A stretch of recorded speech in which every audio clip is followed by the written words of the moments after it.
Halo semuanya, kali ini kita akan menjelaskan pemanfaatan software GeoGebra sebagai media interaktif dalam pembelajaran irisan kerucut pada materi elips. Yang pertama, saya akan menjelaskan pengertian GeoGebra. GeoGebra adalah perangkat lunak matematika dinamis yang mengintegrasikan geometri, aljabar, dan kalkulus dalam satu paket yang mudah digunakan untuk pembelajaran. Aplikasi ini bersifat interaktif, memungkinkan pengguna untuk memvisualisasikan konsep-konsep matematika secara visual, melakukan eksplorasi, dan bahkan membuat bahan ajar sendiri. GeoGebra dapat digunakan di berbagai jenjang pendidikan, dari tingkat dasar hingga universitas. Dalam penggunaan GeoGebra ada beberapa dampak negatif dan positif. Dampak positif, yang pertama, visualisasi konsep abstrak. Yang kedua, meningkatkan minat dan motivasi belajar. Yang ketiga, eksplorasi dan penemuan mandiri. Sedangkan dampak negatif juga ada 3. Yang pertama, ketergantungan pada teknologi. Yang kedua, kesenjangan akses digital. Yang ketiga, memerlukan pelatihan. Selanjutnya di sini ada definisi irisan kerucut. Irisan kerucut adalah tempat kedudukan titik P sehingga perbandingan antara jarak P terhadap suatu titik tertentu F yang disebut fokus dengan jarak P terhadap suatu garis tertentu D yang dibuat direktrix berharga tetap sebesar E atau disebut juga eksentrisitas. Selanjutnya, saya akan menjelaskan irisan kerucut pada elips. Elips memiliki 2 sumbu simetri. Yang pertama, sumbu mayor, yaitu sumbu yang paling panjang pada elips. Sumbu mayor adalah garis yang melewati pusat elips dan titik fokus dan 2 titik puncak atau vertex. Semakin panjang nilai sumbu mayor, semakin panjang pula elipsnya. Dan yang kedua, sumbu minor, yaitu sumbu yang lebih pendek. Selain itu, elips juga memiliki 2 titik fokus yang terletak pada sumbu mayor. Kemudian, terdapat titik puncak atau vertex di kanan dan kiri elips, dan kovertex di atas dan di bawah pada sumbu minor. Dan yang terakhir, pusat elips berada tepat di tengah-tengah antara sumbu mayor dan sumbu minor. Baik, selanjutnya di sini kan elips itu berbentuk horizontal, berarti memiliki sumbu X sebagai sumbu mayor dan memiliki pusat di titik 0,0. Untuk mencari fokus F, pakai rumus C,0 dan min C,0. Nah, direktrixnya itu kan D. Ini adalah garis lurus yang digunakan untuk mendefinisikan elips, yaitu D1 dan D2. Titik puncak I atau vertexnya pakai rumus A,0 dan min A,0 serta B itu untuk kovertex 0,B dan 0,min B. Nah, untuk persamaan elipsnya kan ada yang vertikal dan horizontal, jadi masing-masing punya persamaan yang berbeda. Nah, yang pertama, elips vertikal persamaannya Y pangkat 2 per A pangkat 2 ditambah X pangkat 2 per B pangkat 2 sama dengan 1, di mana A kurang dari B. Sedangkan yang horizontal, X pangkat 2 per A pangkat 2 ditambah Y pangkat 2 per B pangkat 2 sama dengan 1, di mana A lebih besar dari B. Baik, di sini saya akan menjelaskan persamaan elips yang berbentuk horizontal. Sebagaimana yang telah kita ketahui bahwa C merupakan titik pusat yang berada di tengah-tengah antara titik A dan titik E. Persamaan direktrix D sama dengan D1 identik X sama dengan A kuadrat per C dan D2 identik X sama dengan min A kuadrat per C. Persamaan elips X kuadrat per A kuadrat ditambah Y kuadrat per B kuadrat sama dengan 1 dan Y kuadrat per A kuadrat ditambah X kuadrat per B2 sama dengan 1. Jika X lebih besar dari Y, maka bentuk elipsnya akan horizontal. Sebaliknya, jika Y lebih besar dari X, maka bentuk elipsnya akan vertikal. Di sini ada rumus B kuadrat sama dengan A kuadrat dikurang C kuadrat. Lalu untuk mencari status rektumnya sama dengan 2B kuadrat per A. Lalu di sini ada nilai mutlak antara V1 dan V1 sama dengan V dikali V1 D. V2 dan V1 sama dengan elemen dikali V2D dengan E kurang dari 1. Eksentrisitas E sama dengan C per A. Eksentrisitas merupakan derajat keelipan yang dimana nilai E adalah 0 kurang E kurang 1. Semakin lonjong suatu elips, maka nilai eksentrisitasnya akan semakin besar. Sebaliknya, semakin bulat atau mendekati lingkaran, maka nilai eksentrisitasnya semakin kecil. Ini dia rumus eksentrisitas atau derajat keelipan. Lalu next ke slide selanjutnya. Di sini ada latihan soal. Diketahui x kuadrat per 169 ditambah y kuadrat per 144 sama dengan 1. Tentukan pusat, titik fokus, puncak, panjang sumbu mayor, panjang sumbu minor, dan latus rectum dari persamaan elips berikut. Elips ini sekarang kita sudah ketahui bahwa x-nya itu lebih besar dari y. Maka bentuk elipsnya akan berbentuk horizontal yang berpusat di 0,0. Kita akan mencari dulu nilai A, B, dan C. A kuadrat sama dengan 169, B kuadrat sama dengan 144, akar dari A kuadrat sama dengan akar 169. Hasil dari akar 169 adalah 13. Lalu akar dari B kuadrat sama dengan akar 144. Akar dari 144 adalah 12. Lanjut, kita akan mencari nilai C. Dengan rumus C kuadrat sama dengan A kuadrat dikurang B. A kuadrat yaitu 169 dikurang B kuadrat yaitu 144 sama dengan 169 dikurang 144 yaitu 25. Akar dari 25 adalah 5. Maka nilai C-nya ini adalah 5. Selanjutnya kita akan mencari titik fokus.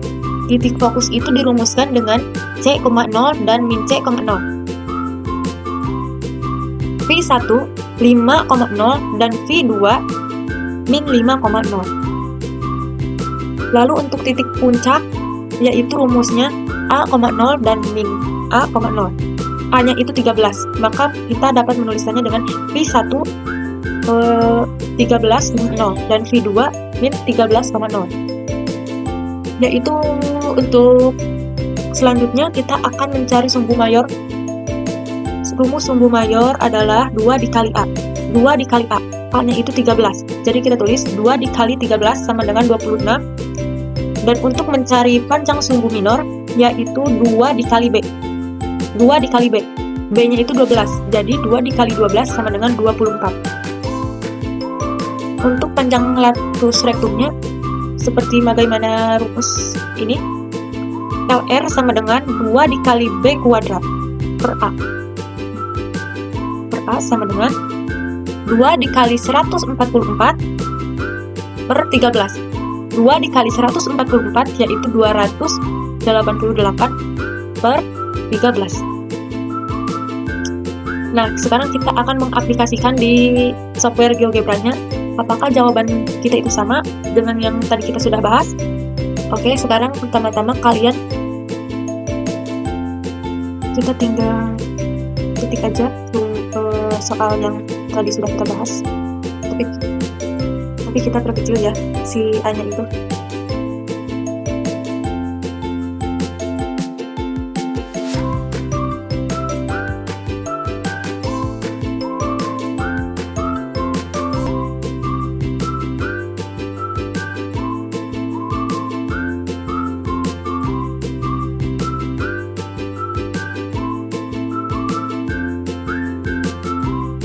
Lalu klik enter. Kita ketik di sini A besar atau kapital ya, A kapital sama dengan kita kurangin A kecil, 0. Lalu enter. Klik pengaturan, klik 3 di titik kanan ya. Terus ke pengaturan kita ubah definisinya jadi 13. Lalu luncurannya minimum min 13, maksimalnya itu 13. Lalu klik enter. Kita juga masukin akses sama dengan min 4,0. Jadi sama dengan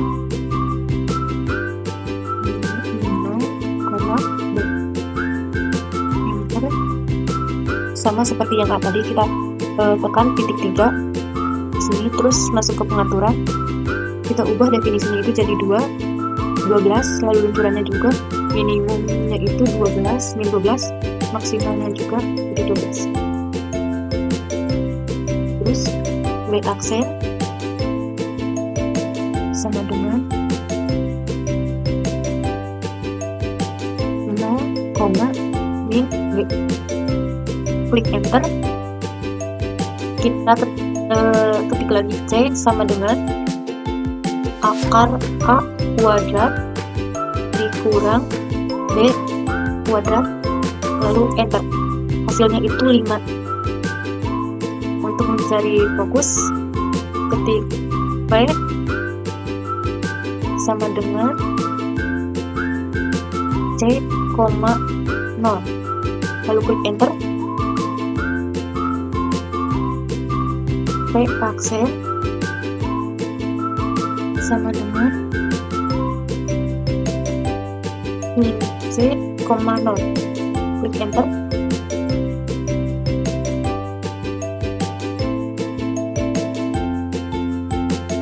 Kita akan mencari sumbu mayor dan sumbu minornya itu B sama dengan 2 dikali 4, klik enter, lalu E sama dengan 2 dikali B sama dengan 24, lalu yang terakhir ratus itu sama dengan 2B kuadrat per A. Klik enter, hasilnya 288 per 13.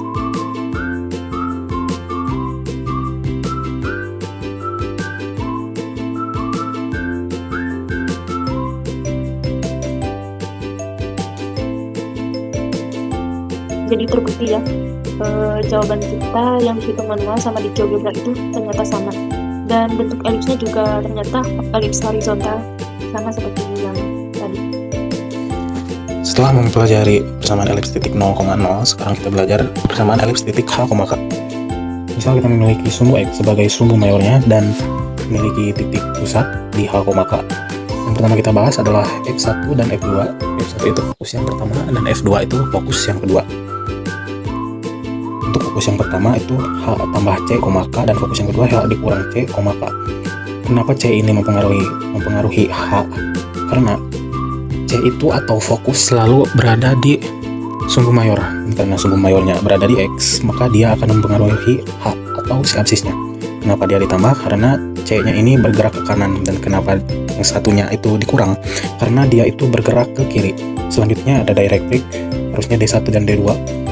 Yang terakhir itu ada titik puncak.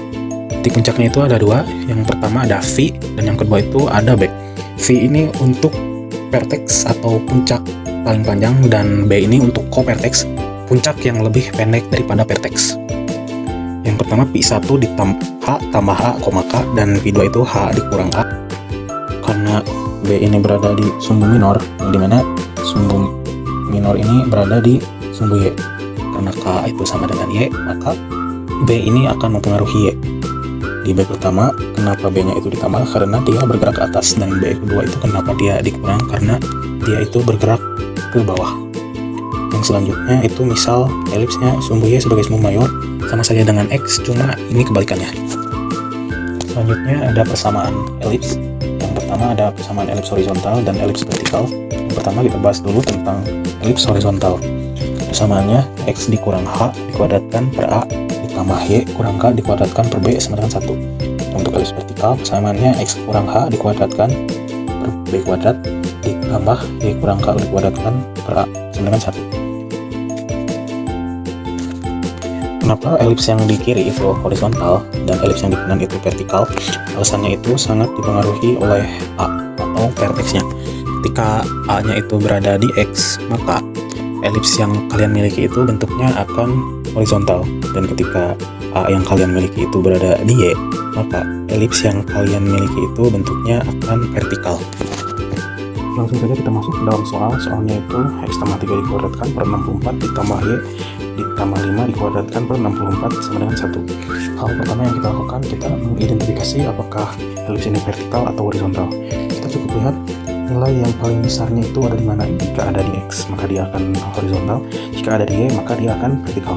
Karena nilai terbesar di sini ada di Y, maka elips ini berbentuk vertikal.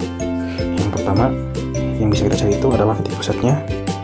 Titik pusatnya itu negatif 3 dan koma negatif 5. Lalu kita cari apa yang diketahui. Yang pertama ada A kuadratnya itu 100 dan B kuadratnya itu 64. Yang pertama kita cari C nya dulu. Rumus untuk mencari C itu C kuadrat sama dengan A kuadrat dikurang B. A kuadrat dan B kuadrat kita tinggal ganti. A kuadratnya itu 100, B kuadratnya itu 64. Jadinya C kuadrat sama dengan 100 dikurang 64. 100 dikurang 64 itu 36. Karena yang kita butuhkan itu C, maka kita bisa akarkan di kedua sisi. Jadinya akar C kuadrat sama dengan akar dari 36. Hasil dari akar C kuadrat hasilnya C, dan akar dari 36 itu hasilnya 6. Jadi C itu hasilnya 6. Yang kedua kita akan mencari A, karena yang kita miliki ini atau A kuadrat. Jadi kita cukup akarkan kedua sisinya. A kuadrat hasilnya, A kuadrat diakarkan hasilnya A, dan akar dari 100 itu adalah 10. Jadi A itu 10. B juga sama. Jadinya B sama dengan 8. Lalu kita mencari panjang latus rektum. Rumusnya itu 2B kuadrat per A. Kita tinggal ganti saja. B kuadratnya itu 64 dan A itu 10. Jadinya 2 dikali 64 per 10 sama dengan 128 per 10. 128 per 10 ini masih bisa disederhanakan. Kita bagi 2 jadinya 64 per 5. Karena semua data yang kita butuhkan sudah karena semua data yang kita perlukan sudah kita ketahui, kita tinggal mencari fokus, vertex, dan kovertex. Yang pertama yang kita lakukan itu mencari fokus. Karena ini elips ini vertikal, maka kita akan menggunakan rumus yang di bawah. Fokus yang pertama H, K ditambah C. H nya itu negatif 3, K nya itu negatif 5, lalu ditambah C nya itu 6, jadinya negatif 3,1, dan yang keduanya negatif 3,11. Yang kedua kita cari puncaknya atau vertex. Rumusnya itu H, K ditambah H. H nya itu negatif 3, H nya itu negatif 5, dan ditambah H nya itu 10. Jadinya negatif 5 ditambah 10 hasilnya negatif 3,5. Dan untuk vertex yang keduanya itu negatif 3, negatif 15. Lalu kita cari kovertexnya. Kovertexnya itu H tambah B, K. H nya itu negatif 3 dan B nya itu 8, jadi negatif 3 tambah 8 hasilnya 5, negatif 5. Dan kovertex yang kedua itu hasilnya negatif 11, negatif 5. Untuk selanjutnya kita akan langsung praktek di GeoGebra. Jadi kita sudah masuk ke dalam GeoGebra. Yang pertama itu kita tulis dulu persamaan dari elipsnya, lalu kita pilih slider. Slider pertama ini akan memuat A. Jadi kita buat dari 0 sampai 10. Stepnya kita buat 1. Lalu kita klik lagi untuk membuat B. B nya itu 8, jadi kita buat dari 0 sampai 8. Stepnya 1. Lalu kita buat H dan K. H nya itu negatif 3, berarti di sini kita buat negatif 3. Stepnya 1. Lalu kita buat K. K nya itu negatif 5, berarti negatif 5 dari 0. Stepnya 1. Kita oke. Langsung masuk ke GeoGebra. Sesuaikan dengan soal yang kalian miliki. Karena A nya itu tadi 10, kita masukkan 10, B nya 8, dan C, H ini tuh ganti dulu jadi H, dan bagian D ini kita ganti jadi K. Oke. H nya itu tadi negatif 3 dan K nya itu tadi negatif 5. Karena slider ini mengganggu, jadi kita hilangkan saja. Caranya sama seperti tadi. Yang pertama kita lakukan adalah mencari C. Rumus dari C itu C sama dengan akar dari A kuadrat dikurang B kuadrat, hasilnya 6. Lalu kita, karena A dan B nya sudah diketahui, kita langsung cari latus rektumnya saja. Untuk mencarinya itu Y sama dengan 2B kuadrat per A. Jadi latus rektumnya itu ada di sini.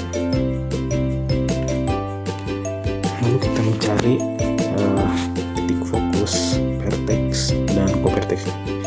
Pertama kita mencari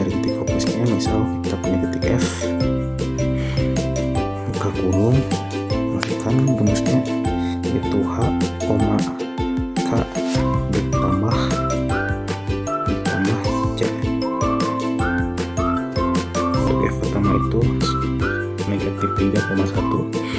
Lalu kita cari F yang kedua, kita tinggal ubah saja plus ini menjadi negatif, karena kita bedakan yang satu A dan yang satu A aksen. Lalu kita cari